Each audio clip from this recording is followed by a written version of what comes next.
Good morning, dear students. Myself Rajkumar Sharma, Department of Botany, Mota PG college Sadalpur Churu. आप सभी का स्वागत है। जैसे कि हम अभी इन दिनों डीएनए आरएनए जेनेटिक्स के टॉपिक पढ़ रहे हैं और हमने पिछले दिनों में डीएनए और आरएनए को कंप्लीट किया है, जो कि क्लास वाइज अगर हम देखें तो सभी जगह इम्पोर्टेंस रखता है। और आज हम एक फाइनली डीएनए और आरएनए का अंतिम वीडियो बना रहे हैं। उसके बाद में डीएनए और आरएनए कंप्लीट हो जाएंगे। उसके बाद में प्रोटीन सिंथेसिस देखेंगे। तो डीएनए और आरएनए की जहाँ तक बात करें तो ओवरऑल हमने जितनी इन्फॉर्मेशन थी उन सब के बारे में जानकारी प्राप्त कर ली। आज का हमारा जो टॉपिक है, जो अंतिम बिंदु है, वो है डीएनए और आरएनए में अंतर। ये टॉपिक बहुत आसान टॉपिक है,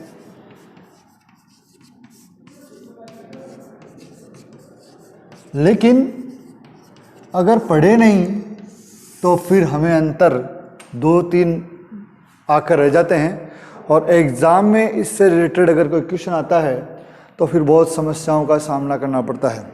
तो डीएनए और आरएनए की जो अंतर है वो बेसिकली आपके हर एक क्लास के लिए और प्रत्येक जूलॉजी बॉटनी दोनों में इम्पोर्टेंट रहने वाले हैं। तो हम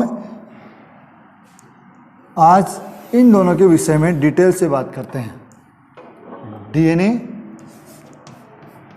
और आरएनए। एक एक पॉइंट लेते जाएंगे, डिस्कस करते जाएंगे। सबसे पहले हम बात करें कि डीएनए जो है वो एक जेनेटिक मटेरियल है। DNA is a genetic material, ये हम सभी जानते हैं, प्रूव भी कर चुके हैं। और यहाँ पर हम देख सकते हैं except some viruses, RNA are not a genetic material.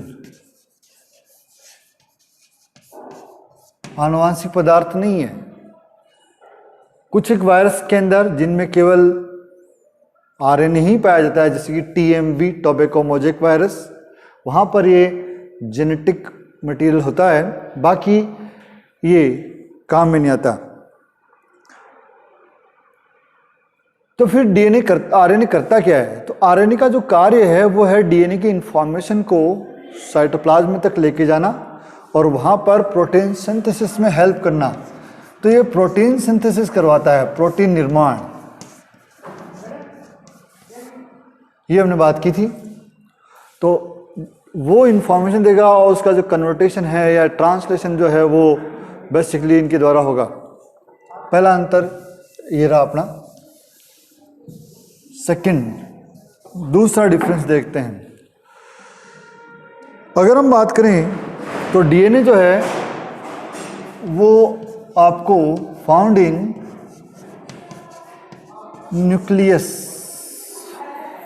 केंद्रक में मिलेगा, केंद्रक में पाया जाएगा। और सम अमाउंट ऑफ डीएनए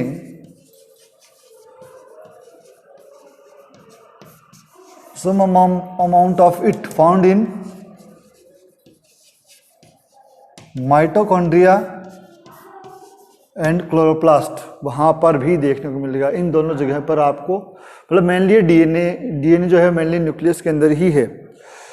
जहाँ तक हम आरएनए की बात करें तो आरएनए आपको राइबोसोम और साइटोप्लाज्म में मिलता है, वहाँ पर आपको ये मिलेगा, वहाँ पाया जाएगा उस जगह पर। बेसिकली इसकी कुछ मात्रा आपको केंद्रक में, गुणसूत्रों में और केंद्रक द्रव्य में मिलती है। गुणसूत्र, केंद्रक द्रव्य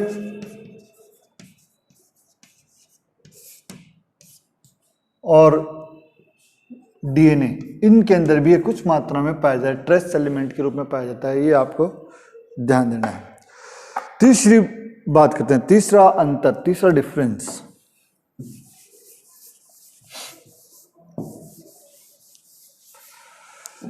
तीसरा बिंदु बेसिकली ज़्यादा इंपॉर्टेंट नहीं है, लेकिन फिर भी न्यूक्लियोटाइड्स की संख्या की बात है। Number of nucleotides found in which number.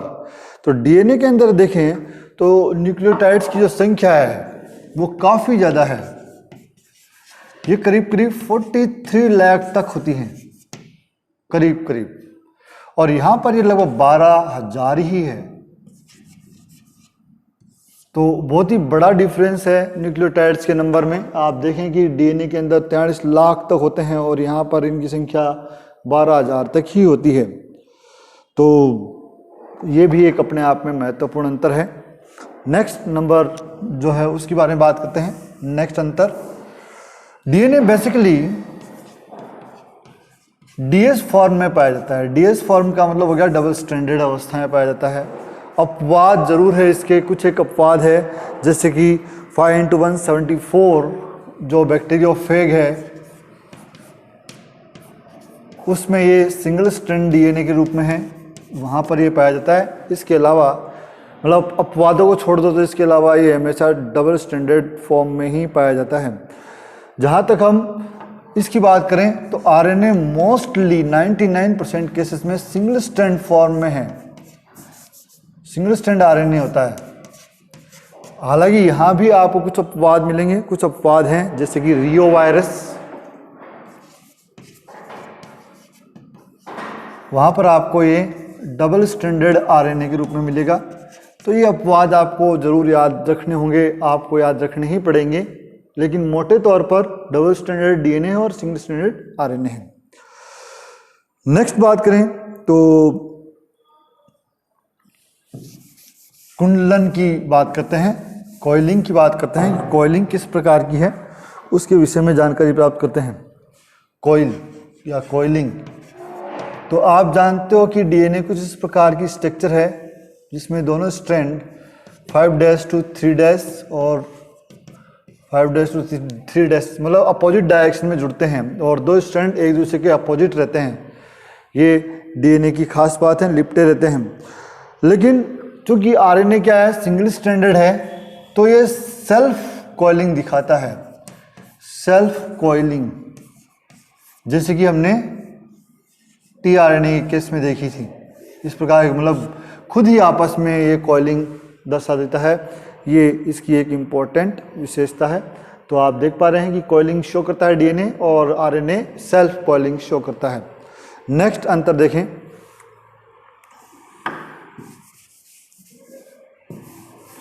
Next difference तो बात करते हैं। जो डीएनए है उसके जो कॉइलिंग और कुंडलन और बेस पेयरिंग जो है वो पूरी लंबाई में समान होते हैं। मतलब जहाँ तक हम ये कॉइलिंग देख रहे हैं वो और बेस पेयरिंग, मतलब ये बॉन्ड, ये पूरी लंबाई में पूरे डीएनए के अंदर एक जैसी है, इसमें कोई त्रुटि नहीं है, कहीं कोई गड़बड़ी नहीं है। लेकिन आरएनए के बारे में बात करें तो बेस पेयरिंग या कॉइलिंग कहीं कहीं होती है, क्योंकि ये सिंगल स्टैंडर्ड है तो कुछ जगह पर ये बेस पेयरिंग शो करेगा,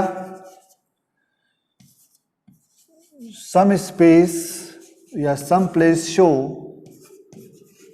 बेस पेयरिंग, इसके अलावा नहीं, इसके अलावा ये नहीं शो करेगा। अगला डिफरेंस देखते हैं नेक्स्ट, जो कि आप सबको पता है। इसके अंदर जो शर्करा का जो टाइप है, शुगर टाइप जो है वो है डीऑक्सीराइबोज। डीऑक्सीराइबोज शर्करा है जो कि एक पेंटोज शर्करा है, और यहां पर राइबोज शर्करा है।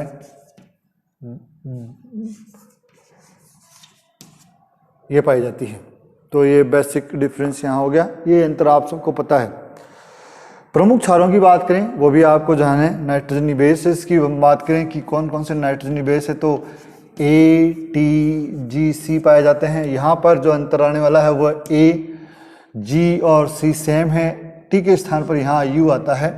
ये एक यू वाला डिफरेंस आपको यहाँ पर देखने को मिलेगा। नेक्स्ट बात करते हैं पेयरिंग की, कि इनके अंदर किस प्रकार के न्यूक्लियोटाइड्स पेयरिंग शो करते हैं। तो यहाँ पर आप देखोगे कि ए के साथ टी है जो कि डबल बॉन्ड से जुड़ा हुआ है, और जी के साथ सी है जो कि ट्रिपल बॉन्ड से जुड़ा हुआ है। ये यहाँ है। जी और सी में यहाँ कोई डिफरेंस नहीं है, सेम है। जी और सी ट्रिपल बॉन्ड द्वारा जुड़े होते हैं, लेकिन यहाँ पर ए के साथ यू आ जाता है, टी नहीं आता है। तो ये एक और अंतर हो गया जो कि आपको देखने को मिलेगा। लेकिन आरएनए में आपको एक बात ध्यान रखनी पड़ेगी कि आरएनए जो है वो बेसिकली सिंगल स्ट्रैंडेड है, सिंगल स्ट्रैंड। सिंगल स्ट्रैंड का मतलब हो गया कि एक ही न्यूक्लियोटाइड जुड़ा होता है। तो अगला तो तभी आएगा जब पेयरिंग हो। तो पेयरिंग तो ये शो ही नहीं करते, मैंने अभी बात की। तो इसके अंदर बेसिकली बेस पेयरिंग नहीं पाई जाती। तो इतना ऐसा बनता है जैसे ए यू जी सी, इस प्रकार से यही डीएनए आरएनए चलता रहता है। तो यहाँ पर आपको बेसिकली युग्मन या ये कहें कि युगलन देखने को नहीं मिलता। कई बार टीआरएनए में आपको अगर दिखे तो इस प्रकार का देखने को मिल सकता है। ये आपको ध्यान में रखना होगा। अगर हम बात करें नेक्स्ट प्यूरिन और पिरिमिडिन के कॉम्बिनेशन की, उनके रेशियो की, तो देखते हैं। प्यूरिन और पिरिमिडिन का जो रेशियो है वो यहाँ पर 1 है, 1 के बराबर होता है। दोनों अमाउंट जो हैं वो बराबर हैं, मतलब AT इक्वल्स टू GC आप कह सकते हो। AT इक्वल टू GC ये आपको देखने को मिलेगी। मतलब जो डिविजनेबल रेशियो है वो बराबर है। आरएनए में ऐसा नहीं होता है। आरएनए में जो प्यूरिन व पिरिमिडिन क्षार हैं उनकी मात्रा बराबर नहीं होती है। ए और यू चूँकि टी तो है नहीं, और जी और सी ये बराबर नहीं है, अनइक्वल है। ये आपको थोड़ा सा देखना होगा। नेक्स्ट डिफरेंस की बात करें तो डीएनए के अंदर एबनॉर्मल जो क्षार हैं, असामान्य क्षार जो हैं, वो काफ़ी कम होते हैं या ये कहीं नहीं होते। क्योंकि अगर डीएनए में एबनॉर्मल क्षार आ गए तो वो म्यूटेशन हो जाएगा और उससे जीव का स्वरूप ही बदल जाएगा, बिगड़ जाएगा। इसीलिए इनमें असामान्य क्षारें नील के बराबर होती है। लेकिन आरएनए में आपको असामान्य क्षारें बहुत ज़्यादा मात्रा में देखने को मिलती है। आप इनको नोटिस कर सकते हैं। कल के वीडियो को देखें, मैंने बहुत सारी असामान्य क्षारों के नाम बताए हैं। तो यहाँ पर ये मिनिमम है, ये आप देख सकते हो, और यहाँ पर ये मैक्सिमम है। मिनिमम का मतलब नहीं के बराबर मानेंगे हम। ये नहीं है कि यहाँ पर हो, और हो तो फिर वो म्यूटेशन का कारण बन सकता है। डीएनए जो है वो बेसिकली एक ही टाइप का है, जेनेटिक डीएनए। डीएनए में जेनेटिक जो होता है क्योंकि वो जेनेटिक मटेरियल है। तो डीएनए का जो टाइप है वो सभी में एक ही है, वन टाइप। लेकिन आरएनए बेसिकली 2 प्रकार के हैं, आप जानते हो। एक तो है जेनेटिक आरएनए और दूसरा है नॉन जेनेटिक आरएनए। और यहाँ पर भी स्पेसिफाई कर दूं कि आरएनए का जो नॉन जेनेटिक टाइप है वो है एमआरएनए, टीआरएनए और आरआरएनए। ये आपको देखने को मिलेंगे। जेनेटिक, नॉन जेनेटिक और नॉन जेनेटिक में 3 सब कैटेगरी। नेक्स्ट डिफरेंस की बात करें, डीनेचुरेशन। डीनेचुरेशन जो है वो इसके अंदर डीएनए के अंदर अपूर्ण और बंद है। पहले मिटा दूं। डीएनए के अंदर जो डीनेचुरेशन प्रोसेस है वो अपूर्ण है, अनकम्प्लीट है और मंद है, स्लो है।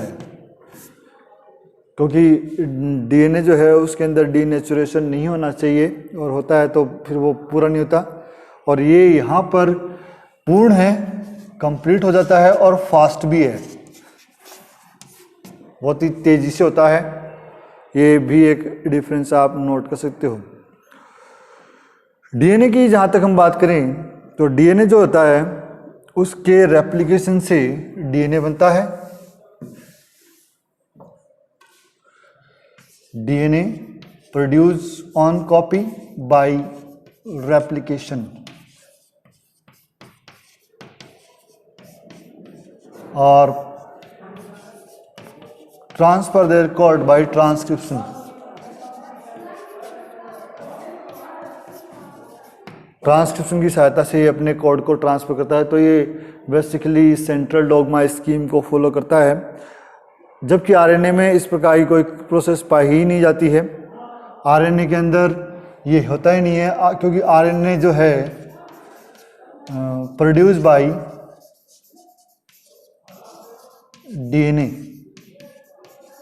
मतलब ये वाली जो प्रोसेस है वो यहाँ होती है, मतलब डीएनए जो है वो उसको कंट्रोल करता है, except some virus which have RNA. RNA जिनके अंदर है वहाँ जरूर थोड़ा सा डिफरेंस प्रोसेस है, इसके अलावा नहीं है। नेक्स्ट, डीएनए जो है वो प्रोटीन फॉर्मेशन कोड देता है। डीएनए जो है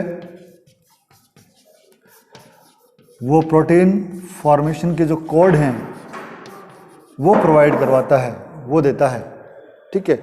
जबकि आरएनए जो है वो डीएनए की इस कार्य में हेल्प करता है, डीएनए की हेल्प विभिन्न प्रकार से, जो कि हम प्रोटीन सिंथेसिस के अंदर पढ़ेंगे। मैसेंजर आरएनए सूचनाओं को लेकर आता है, ट्रांसफर आरएनए उन सूचनाओं को ट्रांसफरलेट कराता है, और आरएनए राइबोसोमल आरएनए बेस प्रदान करता है। और इसका अंतिम पॉइंट जो कि एग्जाम में पूछा भी गया है 1 नंबर में, डिफरेंस तो कंप्लीट पूछ जाते हैं, लेकिन 1 नंबर का जो प्रश्न है वो ये पूछा गया है, स्टेन। स्टेन यह फ्यूजन डाई द्वारा स्टेन होता है, जबकि आरएनए जो है वो बेसोफिलिक अभिरंजक द्वारा स्टेन होता है। बेसोफिलिक अभिरंजक से इसको हम स्टेन कर सकते हैं। तो हमने यहाँ पर कुल मिलाकर 16 प्रकार के डिफरेंस पढ़े हैं। अगर आपको 10 भी याद रह जाते हैं तो आपका काम बन जाएगा। बेसिकली जब हम अंतर लिखने बैठते हैं तो शुरू में हमें लगता है कि हमें बहुत सारा याद है, लेकिन जैसे लिखने में लगते हैं तो फिर वो धीरे धीरे उनकी संख्या कम हो जाती है। तो एक बार आप इन अंतरों को देखें, ढंग से समझें और उनको राइट डाउन कर लें, नोट कर लें, क्योंकि ये डिफरेंस आपको किसी भी क्लासेस के अंदर पूछे जा सकते हैं। चलिए आज के लिए इतना ही। आपका दिन मंगलमय हो। धन्यवाद। Thank you so much.